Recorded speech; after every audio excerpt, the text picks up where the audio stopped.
pagpapaikot ng ilang bansa sa mga Western brands gaya ng McDonald's at Starbucks bilang pagtanggi sa ginagawa nitong pagpondo sa giyera ng Israel laban sa Hamas ng Palestine. Ngayon naman, direktang nakikipaglaban ng apoy ang leftist movement ng Yemen sa Estados Unidos dahil sa pagsuporta ng Western nations at sa pakikipagdigmaan ng US sa mga kapanalig ng bansa ng Yemen.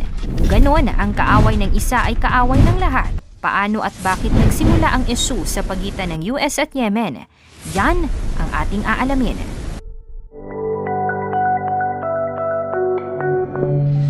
Ang Houthi movement ng Yemen. Hindi na iba sa lahat na sa isang bansa merong mga kumakaliwang grupo na tumutuligsa sa pagpapatakbo ng kanilang kasalukuyang administrasyon. Sa Yemen, partikular na nabuo ang isang militanteng grupo upang direktang tugisin ang kakampi ng kanilang kaaway. Ito ay ang Houthi movement. Opisyal na kinikilala bilang Ansar Allah o Supporters of Allah. Ang Houthi movement ay isang Shia Islamist political at military organization na umusbong noong dekada 90. Ito ay karaniwang binubuo ng mga Zaidi o mga kaanib ng relihiyong Zaidism. Isa sa tatlong main branches ng Shia Islam. Noong 2003, nabuo ang kanilang opisyal na slogan na kung isasalin sa Ingles ay God is the greatest, death to America, death to Israel, curse upon the Jews, victory to Islam. Nang mapatay ng militar ng Yemen si Hussein, naging bagong leader ng Houthis ang kanyang kapatid na si Abdul Malik al-Houthi. Ipinepresenta ng kilusang Houthi ang kanilang sarili bilang isang movement na lumalaban para sa kaunlarang pang-ekonomiya ng Yemen. Noong 2011, nakiisa ang Houthi sa Yemen Revolution sa pamamagitan ng mga protesta at pakikipag-anib sa iba pang opposition groups. Noong 2014, nakipagkamay at nakiisa ang Houthi tribe sa Saleh tribe na siyang nagbigay sa kanila ng kontrol sa kapitolyong bansa. Bilang tugon ng Estado, nagkaroon ng military intervention ang Saudi Arabia na kakampi ng Yemen Presidential Leadership Council laban sa mga Houthi. Dahilan ng patuloy ding civil war o missile at drone attacks ng Houthi sa nakikialam na Saudi at kakampi naman nitong United Arab Emirates. Matapos ang pag-usbong ng digmaang Israel-Hamas noong 2023, nagsimula ang mga Houthi na magpalipad ng mga missile patungo sa Israel at atakihin ang mga barko nitong padala ng US sa baybayin ng Yemen na nasa Red Sea. Ayon sa kanila, ito ay bilang pagtulong nila sa mga kapwa Palestino at upang mapadali ang pagpasok ng tulong o humanitarian aid sa Gaza Strip na iniipit ng Israel. Operation Prosperity Gorjan. Pinakalayunin ng Houthi movement na pamunuan ang buong Yemen at suportahan ang kanilang mga kakamping bansa laban sa United States, Israel at Saudi Arabia. Ilan sa mga state allies ng Yemen ay ang Iran, Syria, North Korea, Oman, Libya at Hamas ng Palestine. Kaya naman konektado ang nagaganap na US-Houthi conflict sa kanilang relasyon sa bansang Israel at Iran. Nagsimula sa katapusan ng taong 2023 ang kasalukuyang tensyon kung saan nakikipaglaban ang US Navy sa mga drone attacks ng kilusang Houthi sa kanilang mga warships at iba pang sasakyang pandagat at pandigma na nasa Red Sea. Teritoryo ng Yemen, Iran, Oman, Israel at Palestine. Nagpapainit din sa girian ng bansa at ng grupo ang sagupaan ng militar at milisya sa iba't ibang teritoryo ng Yemen at US sa Iran, bahagi ng mas malaking digmaan na nagaganap doon. Partikular na mainit sa mata ng ibang teritoryo ang makapangyarihan at maperang bansa na Estados Unidos. Kaya naman bilang tugon sa mga pag-atake ng Houthi, bumuo ang US ng multinational coalition at military operation na tinatawag nilang Operation Prosperity Gorjan. Kaaway ng isa, kaaway ng lahat. Nagsimula ang lahat noong Oktubre 8, 2023, isang araw matapos ang pag-atake ng Hamas sa Israel.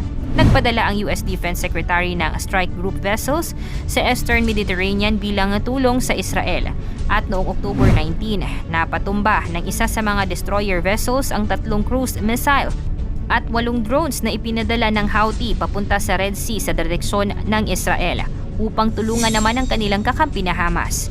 Ayon sa mga report, sa loob ng 9 na oras, 4 pang cruise missiles at 15 drones ang pinalipad ng Houthi na siya namang napigilan ng US Navy. Bilang paghihigante sa mga napapatumbang drones at missiles ng US mula sa Yemen, hinijack ng mga rebelding Houthi ang isang cargo ship sa Red Sea at isa-isang barko na affiliated sa Israel noong Nobyembre. Noong Disyembre naman, inatake naman ang strike vessel ng US Navy at 3 commercial ship na pagmamay-ari ng isang sibilyan gamit ang anti-ship ballistic missiles ng Houthi.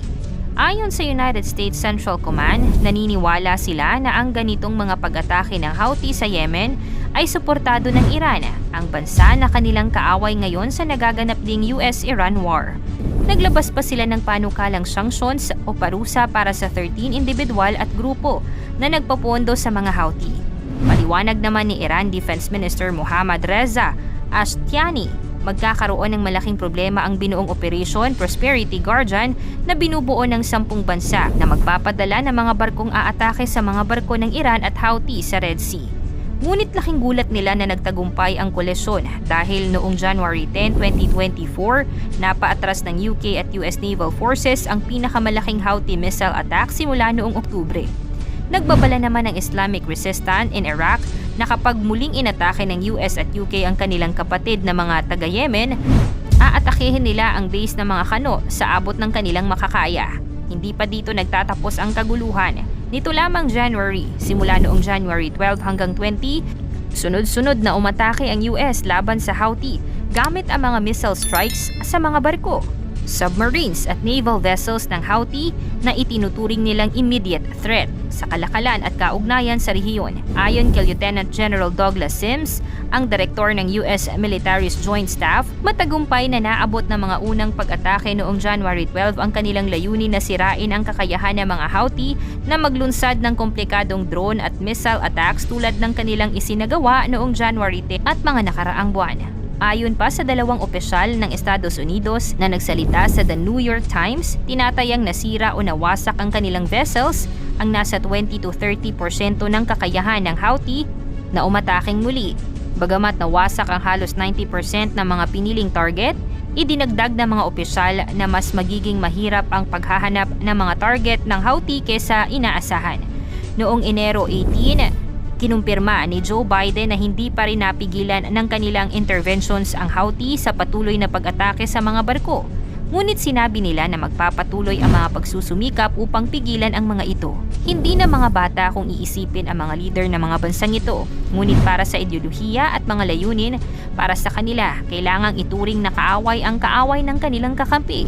Kaya naman ang larong ito, isang digmaan at kaguluhan, ang siyang mitsa ng pagsira ng buhay at paglaho ng pangarap at ng kapayapaan sa lupang ibabaw.